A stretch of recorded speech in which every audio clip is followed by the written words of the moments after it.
जैसे कि यूपीएससी की प्रीलिम्स एग्जाम बहुत पास में है, तो मेरे 3 मेजर सवाल हैं जो लर्नर की ओर से हैं सर। जी सर। मतलब आए दिन हम जब क्लास ले रहे होते हैं तो ये एक्सपीरियंस हम कमेंट सेक्शन में करते हैं। तो मैं तो जो है बताता रहता हूँ, लेकिन मैं चाहता हूँ कि आज मृणाल सर भी हमें थोड़ा-सा गाइडेंस दें बच्चों को। सबसे पहला सवाल जो इस समय लर्नर्स के सामने आ रहा है सर, कि मन तो मेरा कर रहा है कि टेस्ट लगाना चाहिए, दुनिया भर में सब लोग कहते हैं टेस्ट लगाओ, एमसीक्यूज़ लगाओ। पर जब रियलिटी ये है कि मैं जब सर क्वेश्चन जब लगाने बैठता हूँ, तो 1-2 सॉल्व होते हैं और फिर गलत होने के बाद बिल्कुल डिमोटिवेट हो जाता हूँ, टेस्ट कर सॉल्व करने का मन नहीं करता। सर क्या आपको क्या लगता है, क्या करना चाहिए इस मोमेंट पे? सीधी सी बात है, पहले तो आप अच्छे टीचर से पूरा सब्जेक्ट कम्प्लीटली पढ़िए। अब जैसे सुदर्शन सर ने ये पूरी मैपिंग सीरीज़ जो फ्री में करवाई है अनअकैडमी के स्पेशल क्लासेस में 7 बजे सर की क्लास होती है। अब मान लीजिए पूरा नक्शा आपने पढ़ा है दुनिया का, तो फिर आपका सॉल्व होगा ना। आप रैंडमली 1-2 उठा के सॉल्व करेंगे, फिर तीसरा तो नहीं बनने वाला है। देखिए, जो मैथ्स के सवाल हैं तो speed into time equal distance, तो ये तो फॉर्मूला से फिर आप 50 सवाल सॉल्व कर सकते हैं अगर आपके सब कंसेप्ट ठीक है। पर नक्शे सॉल्व करने हैं तो आपको 1 से 50 सारे जो भी देश दुनिया की जगह आपको पता होनी चाहिए। तो सर सबसे पहले तो मेरी सबको सलाह है कि आप पूरा कॉम्प्रिहेंसिवली सब्जेक्ट को कंप्लीट करें, उसके बाद टॉपिक वाइज और उसके बाद पीवाईक्यू और मॉक टेस्ट वगैरह में जाइए। बहुत अच्छी स्टेप बताई है सर ने। मतलब आधा अधूरा बीच-बीच में से पढ़ेंगे, यहाँ आधा पढ़ लिया, आधा इनसे पढ़ लिया, आधा कभी नहीं होगा। सर की सब बातों को समराइज़ करूँ तो आप पहले सब्जेक्ट पढ़ो, टॉपिक वाइज़ रिवाइज़ करो, टॉपिक वाइज़ क्वेश्चन लगाओ प्रीवियस ईयर के, फिर ऐसे मॉक्स पे आओ। सर मुझे लगता है कि जिसको एक्चुअल में करना है ये बात समझ के करना शुरू कर देगा, इशारा है काफ़ी है इतने में।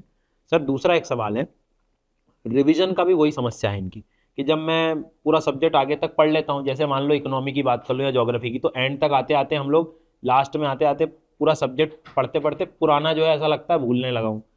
फिर जब हम रिवीजन करने बैठते हैं तो लगता है कि इतना सब कुछ रिवाइज़ कैसे होगा मेरे से? तो रिवीजन का क्या तरीका मतलब आप सबसे बढ़िया सजेस्ट करेंगे?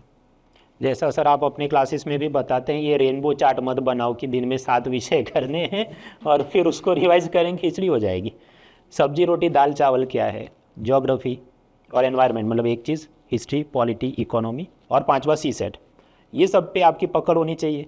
और रिवीजन जो आप करें तो आज आपने पढ़ा, फिर मान लीजिए रात को आपने सर की क्लास कंप्लीट की है, कल सुबह एक बार पढ़ लो, फिर जो वीकली टेस्ट हो रही है उस वक्त आप एक बार पढ़ लो, फिर पूरा कोर्स कंप्लीट हो जाए फिर से एक बार रिवाइज करो, और फिर बाकी दूसरा कोई सब्जेक्ट पढ़ा है उसके 2-3 महीने बाद फिर से इस सब्जेक्ट को वापस रिकैप करें। और सेकंड थर्ड टाइम जब आप रिवाइज करें तो किताब की आप सिर्फ इंडेक्स देखो कि इसमें से इतने टॉपिक्स मुझे याद आ रहे हैं, ये वाला नहीं आ रहा है, मैं उसे वापस देख लेता हूँ। अलग अलग समय पे करना चाहिए। आप तुरंत ही एक सब्जेक्ट को पकड़ के बैठेंगे फिर सीधा 1 साल बाद देखेंगे तो इट विल नॉट हेल्प। वैसे सर ये ज्योग्राफी में इसको कैसे हैंडल किया जाए? सर मैं बच्चों को हमेशा ही कहता हूँ कि जैसे ज्योग्राफी अभी मैं इमेजिन करूंगा ना, तो मेरे सामने फिजिकल भी आ रहा है, इंडिया भी आ रहा है, वर्ल्ड मैप, तो इतना सारा जब दिमाग पे बोझ आता है तो डरने लगते हैं।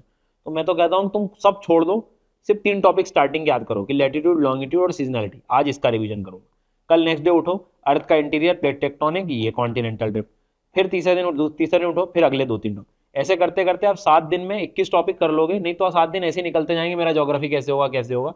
तो टॉपिक वाइज उठाना चाहिए। मतलब मैं हिस्ट्री हमेशा कहता हूँ, हिस्ट्री हमें सिखाती है कि भाई तोड़ो और राज करो। तो ऐसे टॉपिक्स को तोड़ लो, सब्जेक्ट को तोड़ लो और टॉपिक पे सब्जेक्ट पे राज करो। मेरे हिसाब से तो ये मुझे लग रहा है। बिल्कुल। लेकिन दोस्तों, इससे पहले कि हम आज की इस वीडियो में आगे बढ़े, मैं आप सबसे बताना चाहता हूं कि Unacademy civil services championship test एक बार फिर से वापस आ गया है और इस बार होने वाला है मार्च 23 को सुबह 11 बजे और शाम को 5 बजे।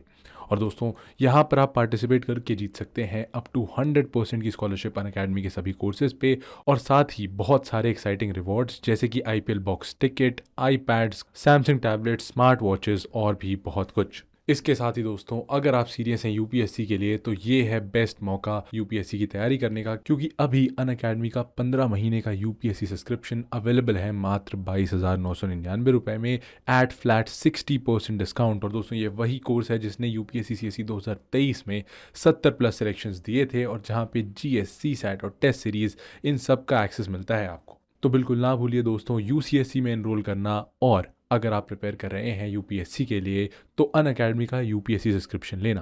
दोस्तों, सभी लिंक्स डिस्क्रिप्शन में और पिन कमेंट में आपको मिल जाएंगी। और चलिए अब वीडियो में आगे बढ़ते हैं। तीसरा और आखिरी सवाल है कि इस समय मतलब एक जो सबसे बड़ा इशू है लर्नर्स के साथ, कि थोड़ी एक एंजाइटी भी रहती है, और उसके साथ साथ फिर क्या करते हैं कि रैंडम यूट्यूब पे वीडियो सर्च करना शुरू करते हैं, और सर्च करते करते फिर यहाँ वहाँ की स्ट्रैटेजीज अक्सर देखने को मिल जाती है कि इस बुक को ऐसे कवर कर लें, इसको ऐसे कवर कर लें, यहाँ से वो कर लें।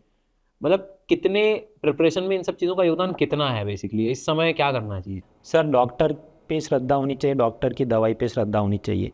मैं ये नहीं कह रहा हूँ कि आप मुझसे कोई सब्जेक्ट पढ़िए, सुदर्शन सर से कोई सब्जेक्ट पढ़िए, आप जिस भी टीचर से पढ़ रहे हैं कम से कम उन पे श्रद्धा रख के एक से लेके जो भी 40 चैप्टर है आप ख़त्म तो करो। ये सर ऐसा है 3 दिन पढ़ेगा, चौथे दिन उसको लगता है ये तो बहुत लंबा है, ये हैवी है टॉपिक, मैं कुछ और शॉर्टकट निकालता हूँ। उसी तरह ट्विटर और रेडिट, ये जो 2 ऐसी जगह बन चुकी है, इतनी टॉक्सिसिटी और कीचड़ उछाला जा रहा है, मतलब अपनी डंडी छोटी है वो लंबा नहीं कर सकते तो दूसरी के मैं कैसे छोटी दिखाऊं, इनके मटेरियल में ये गलती है, इनका मटेरियल इतना लेंदी है, इसी में लगे हैं, तो फिर आपकी श्रद्धा कम हो जाती है। सही बात। जब मैं नहीं पढ़ाता था तब भी लोग इकोनॉमी पढ़ के पास होते थे, लेकिन उनको मतलब जो भी पास हुए अल्टीमेटली उनको फेथ था, जो भी उन्होंने बुक देखा, कोर्स देखा वगैरह।